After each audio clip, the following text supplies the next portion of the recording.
weather, as well as for the Clinton Power Station. We also have a direct link to the National Weather Service for watches or warnings to air immediately when they're issued. Keep yourself and your family safe by tuning into the WHOW platforms on AM, FM, or streamed online, as well as on WEZC 95.9 FM.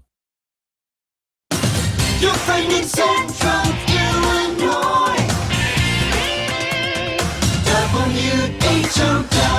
Top of the morning. Thanks for being with us. I'm your host today, Seth Lawrence. The WHOW Morning Show streams to Facebook and YouTube, brought to you by Peterson Insurance, your Pekin Insurance agent in Clinton. My guest in studio this morning is Karen Clevenger, Director of CENCOM in DeWitt County. Karen, good to see you again. How are you? Good morning. Yeah, thanks for coming out and talking with us. Always good to have you in studio with us. And I know last time we caught up, Karen, we introduced the new EMD protocols. Yes. We're going to get to that, but I want to ask first about just this upcoming cold. I mean, it is going to be bitterly cold tomorrow, and sounds like all through the weekend, could even get some snow possibly. So what's how does this impact CENCOM, and do you have any like special instructions for folks as thinking about those things? Well, one thing is that to watch out for your neighbors, I would say. You know, we get a lot of calls about the water main breaks, you know, the pipes freeze, and then, oh my goodness, you know, there's chaos there. But another thing that we get a lot of, and that I want people to be aware of, is checking out for your neighbors. You know, they might not want to go out in this bitter cold, right? And so they might not want to get that food or what have you. But is that really a great way to live, to be stuck inside and with no food? So, you know, to check on them. And then if you have a concern that, you know, you're knocking on the door and no one's answering, or you're trying to reach your neighbor, give us a call. We'll send an officer out to check and make sure that everybody's okay. And, you know, you might have people thinking, Karen, well, yeah, I watched for my neighbor, but, you know, as soon as I think I haven't seen them in a while, then they're there, you know, and I don't want to call and, you know, send someone and then they're just fine, you know. Right, so that's true. But, you know, like if it snows and then you notice, man, there's no snow prints outside, or they haven't picked up their paper or their mail or something like that, that would be a good sign to check on them. So we get a lot of calls from people that, you know, they do ask about, well, how's the weather, and you know, how, should I go out? We can't really give that advice because that would be really bad if we said, oh, sure, it's fine, go outside, and then something terrible happens. You know, you still get those phone calls, huh? Yeah, we do. We don't give advice like that. But you can absolutely call us if you're concerned about someone that you can't get a hold of them, or you can't, you know, reach them, that type of thing, or you're concerned about their welfare, that type of thing. And then also, you know, always just being, if you have a neighbor that you kind of watch over each other's houses or things, and then you see, oh my goodness, there's water pouring out the front door. Give us a call. We're going to send somebody out. But yeah, definitely. Very good. So just watching out for others. That's good advice. Always good. Yep. Very good. Very good. Well, let's dive into that EMD protocol. And all right, let's start with Karen. Remind us what this is all about. You know, this was a change that took place, I think, early, middle January, somewhere in there. December. I'm sorry. Yeah, just mid-December, right before Christmas. I guess we're in the middle of January, aren't we? What an idiot. Anyways, how about that? What was that change, and what's it all about? So that change was medical dispatch. So a medical protocol. We ask a standardized set of questions. It's integrated into our computer. So we will be we've applied for a grant from the state of Illinois to help pay for some of those costs. And so, but what that is that anytime someone calls 911, they have a medical emergency, we're going to have a set of questions that we're going to ask. We input that information into the computer. That set of answers goes to the paramedics to their devices, and then they can say, oh, I'm responding to this type of call, that type of call, and the severity of medical emergency is graded in a sense, or it's given a code. And so we give that code to the dispatchers, and then also the hospital also kind of listens to the scanner as well. So then they have the clue of, oh, we've got a Delta level call coming in. So they know to be prepared for that. And so part of the great part of this new medical dispatch is that it's all integrated into the computer. And so that everyone can see that information as far as, all the responders and the other call taker that's in the room, the other people that are looking at the computer dispatch ticket. They can see, oh, this is the type of call that's being handled right now. And also, with all the questions that we ask, there is a method to our madness. Sure. So we may ask about, have they had a history of heart attack or angina? Are they sweaty? And so it's like, oh my gosh, why do they need to know all this information? Because that goes to the responders. And one of the things, so I've been in this position almost a year now. March 31st was my start date, so almost a year. But one thing I constantly hear from some of the fire departments that we serve and the ambulance is that, wow, those dispatchers really get that call out quick. And some are kind of jealous from some other counties. They're like, man, your dispatchers, you get that call out quick. Because what happens is we ask the questions that we need to ask. The protocol says, ooh, dispatch this now. And then the dispatchers are so good about dispatching the call out, getting the help on the way. And then the rest of the questions are asked about, like the heart attack, angina, sweaty, this and that. Then based on what kind of complaint it is, medical complaint, we can give instructions. So we give the instructions, okay, find some aspirin. Tell me what type you have. Okay, take 2 or 3, or depending on what type of aspirin that you have, or controlling the bleeding. Okay, I'm going to tell you how to control the bleeding. Listen carefully so we're sure to do it right. And so, and they're standardized, meaning that if you call on a Monday at 10 p.m., you're going to get the same service as if you would call on a Monday at 10 a.m. So that's really important. So, but I just want to remind everyone out there, if they've never called 911 before, or if they've called sometime a couple years ago or back in November, things are going to be, they're a little bit different now. We do ask a lot of questions, but it's all to ensure the right help at the right time. Is that kind of the biggest response you've gotten is about all the questions? Yes. And, which is good because it's like, oh, wow. But what I want people to know, it's 2025. So we have a lot of technology at our fingertips. And so we learn to do more with less in a way, meaning that you're one person, one dispatcher, one call taker, right? And so we know now, hey, this is all the information that we really should get for the responders. Let's have them be prepared when they respond to your house. Long gone are the days of just get them here, bye. And right. Because we can know so much more information. I know it seems tedious to answer the question for the dispatcher, then answer the question for the paramedic, then answer the question for the nurse, then answer the question for the doctor. But I think as humans, the more that you're aware of, oh, wow, yeah, I am sweaty. Yeah, this is different for me. Yeah, this is a different kind of feeling than I had, before. So every time that you, as the patient, you're giving that information, it's helping those medical responders, those medical professionals. For sure. Karen Clevenger is, again, DeWitt County CENCOM coordinator, our guest in studio here for this morning. When it comes to the response that you are putting out, I wonder, what is the first responders when they're responding to these calls? Are they better prepared? Are they finding themselves, better informed when they get to a scene? Yes, absolutely. And especially, the paramedics, the ones that are going to transport to the hospital, they have, so they know, oh, wow, this person has a history of heart problems. So great, I'm going to take this piece of equipment in and this piece of equipment in, right, to the scene. And instead of just, well, I don't know, back in those days.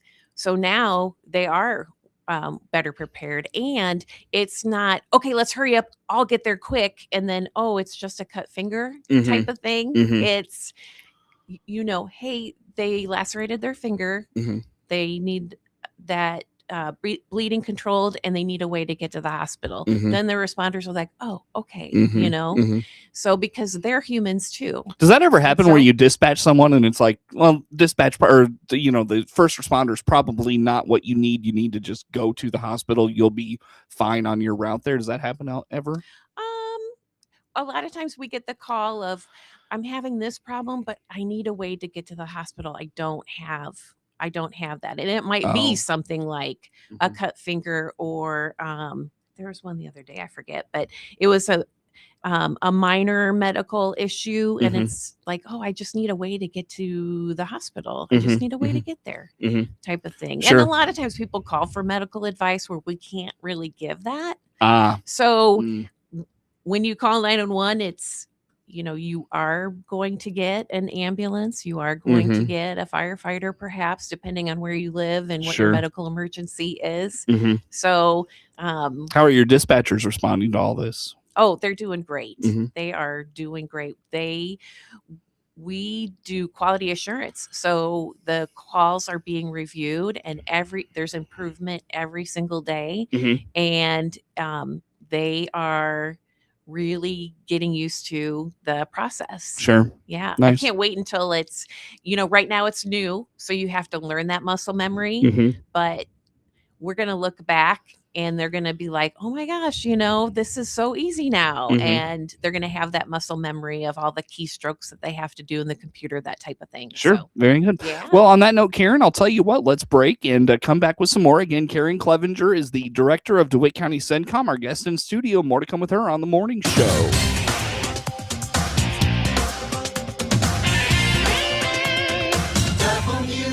WHOW.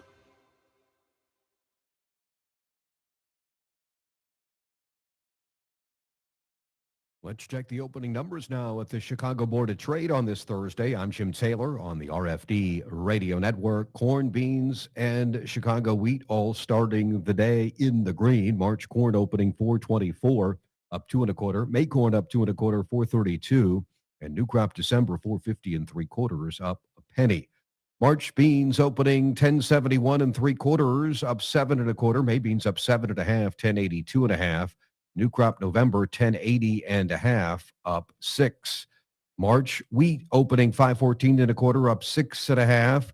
July wheat 537 3/4, up 6 1/4. March KC wheat 526 1/4, up 6 1/2. March bean meal 296.90, up 550. March bean oil 53.77, down 24 cents. I'm Jim Taylor on the RFD Radio Network. This is Inside. Happy New Year from all of us here at Baum Chevrolet Buick in Clinton and Farmer City. This is Scott Baum. Most of our customers trade for a different SUV or truck because their needs change each year. That's good because we have transportation options for you. Plus, we need your trade. Our selection of top quality, pre-owned trades come from you. Come see our ever-changing Chevrolet and Buick inventory today. Chevrolet, together, let's drive. BaumChevyBuick.com, right from the start. Here's Matt Hart, owner of the Hart Media Group in Clinton, talking about continuing to serve the community through new ownership. Things came together and we reached an agreement to purchase. And as you mentioned, we closed August the 1st. So that's August the 1st. Miller Media Group is now Hart Media Group. And we're continuing to serve the people of Clinton and DeWitt County and Monticello and Bloomington and Decatur and everywhere, because we'll just keep connecting people as we've been doing. The Hart Media Group looks forward to continuing to serve the community for years to come. Your friend in Central Illinois, WHOW. Once again, good morning. Thanks for being with us. I'm your host today, Seth Lawrence. The WHOW Morning Show streams to Facebook and YouTube, brought to you by Peterson Insurance, your Pekin Insurance agent in Clinton. My guest in studio this morning, again, Karen Clevenger, Director of DeWitt County CENCOM in DeWitt County. Karen, talking 2026, what are you looking forward to this year? What's going on with CENCOM these days? All right. Well, we're going to get two new fire channels, which will be great because our fire frequencies, our fire dispatch is a little old. And so it's going to get a refresh in 2026 that was on pause for a little bit because of the government shutdown and with the FCC and granting licenses and things like that. But we're going to have one separate channel to just page out the units on, and then another channel to just for them to talk, an operations channel. I see. So that's going to be really good because a lot of times we have one fire channel right now and it gets a little congested, I would say. Yeah. So one channel we can talk out on, have everybody go to the station and, page out their pagers. And then the other one, we're going to tell them everything that they need to know, especially when they get on scene, when they clear, all that good stuff. This might be a really stupid question, but how does a channel become dated? Well, the technology of the infrastructure of the channel. So we have a police channel and it's run on like microwaves and all this fancy technical stuff, great technology, where the fire channel, maybe older technology from the 80s. Okay. So, and using repeaters and things of that nature. I see. So, yeah. Okay. So it's the technology. Yeah. So it's an update of technology. So to that end, how extensive is this going to be? I mean, is it going to require new equipment? Is it going to renew radios? Right. And a lot of the stuff was done already before I got into this position. So the fire departments already have their radios set ready to go. They're just, they need to be programmed and things like that, but they have the equipment. Sure. So Gotcha. that's already been purchased. I see. Yeah. So Gotcha. it's just waiting to be used. Okay. So is like the rest of the infrastructure in place, like whether it's, things on towers or whatever? I mean, the towers and everything are already in place. Yeah. It's just setting up the new equipment to Oh, okay. When are you going to do that then? Yeah. Well, we contract with the company and they're doing that, working on that now. They've already in the process of ordering the equipment for that piece of the puzzle. Yeah. So when do you hope to have that in place and ready to roll? I would say by either spring or summer. Okay. Yeah. First part of the year. Yeah. First part of the year. First half of the year. Yeah. Hopefully. Yeah. Right. Who knows with some of these things sometimes. Yeah, sure. So what are fire departments excited about that? What will that mean for them? How about that? Goodness. Yes. They're very excited about it. Yeah. And can't wait. What will that mean for them? I mean, what will that look like for them? The audio quality will be absolutely better to them.